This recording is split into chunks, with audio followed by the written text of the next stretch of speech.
This is the gayest set I've ever seen. Very comfortable, too.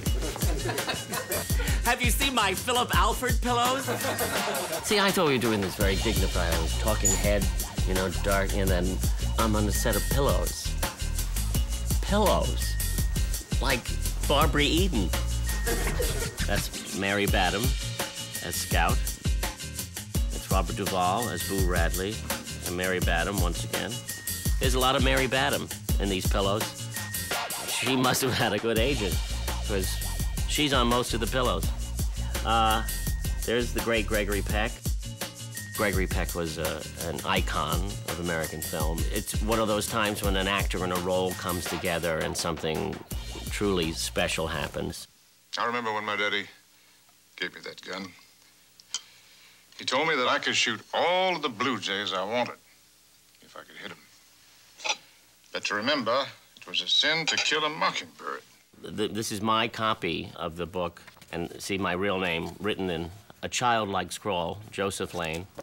There's a quote here from Gregory Peck, and he says, "The southern town of To Kill a Mockingbird reminds me of the California town I grew up in. The characters of the novel are like people I knew as a boy. I think perhaps the great appeal of the novel is that it reminds readers everywhere of a person or a town they have known." You be good, children. Mind Carol. Morning, Morty. Morning, Atticus. It is to me a universal story, moving, passionate, and told with great humor and tenderness. Now, don't go tugging at that dress, Scout. You want to have it all wrinkled before you even get to school? And then the first few pages, I've underlined words I obviously didn't understand. On the first page, I've underlined assuaged. The second page, apothecary, strictures, dictum, and chattels. And then it seems like I gave up after that. Dale, I don't want you playing around that house over there. There's a maniac lives there, and he's dangerous. See? I was just trying to warn him about Boo, but he wouldn't believe me. I guess as a kid, it's, you know, it's a bit of the mystery of Boo Radley you're fascinated by. What are you gonna do? Gonna look in a window at the Radley house and see if we can get a look at Boo Radley. Come on, Dale. There's Elmer Bernstein's music, which is just haunting. And when they're running around and talking about the Boo Radley house, it's written from the point of view of a child, and as a child, you're reading it that way. The movie certainly captures the soul of the book, and in some ways, surpasses it at times. I mean, there's actually never even a mention of the mother in the book. And they added this little scene where Scout is talking to Jem in the bedroom. Jim? Yeah? About what was their mother like. Was she pretty? Was she nice? How was that when Mama died? 2. How old were you? 6. Old as I am now? And then they slowly pan to Atticus sitting on the porch. Was Mama pretty? Mama nice?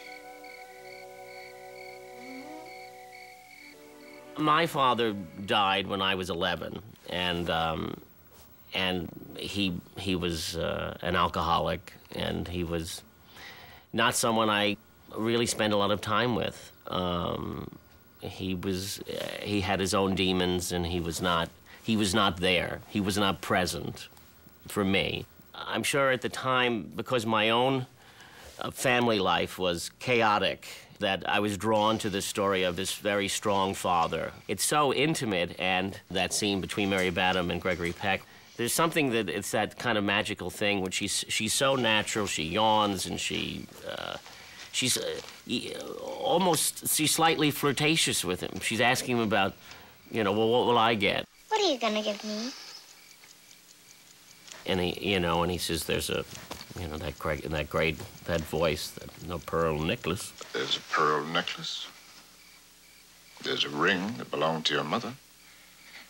And I put them away, and they're to be yours. Oh, God. And there's just such a genuine love and affection you see between the two of them that obviously was built over the period of the filming. Because that's terribly difficult to create. You can't just create that with a few rehearsals, you know.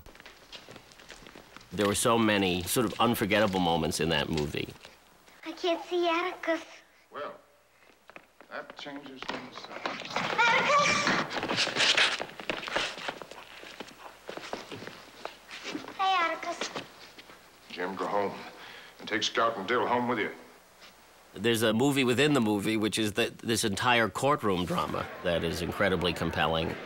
This court's now in session. Everybody rise. When he was giving his final summation, there's so much passion behind what he's saying, but it's so controlled. And when he says, I think he says something like, for the love of God, he says, do your duty. In the name of God. Do your duty.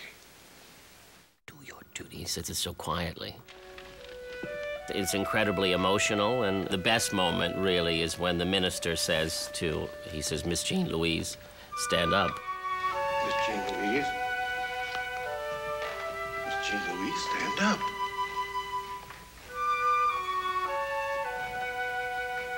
Your father's passing.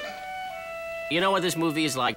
It's like what Jack Nicholson says about in As Good as It Gets. This is a movie that makes you want to be a better man. And the movie, you know, inspired, I think, a lot of people to become lawyers. Thanks a lot. Hello, I'm Nathan Lane. You're watching Under the Influence on Turner Classic Movies, and I've chosen To Kill a Mockingbird. People are gonna tune in and say, I can't even watch it. It's too great. This film is just too good.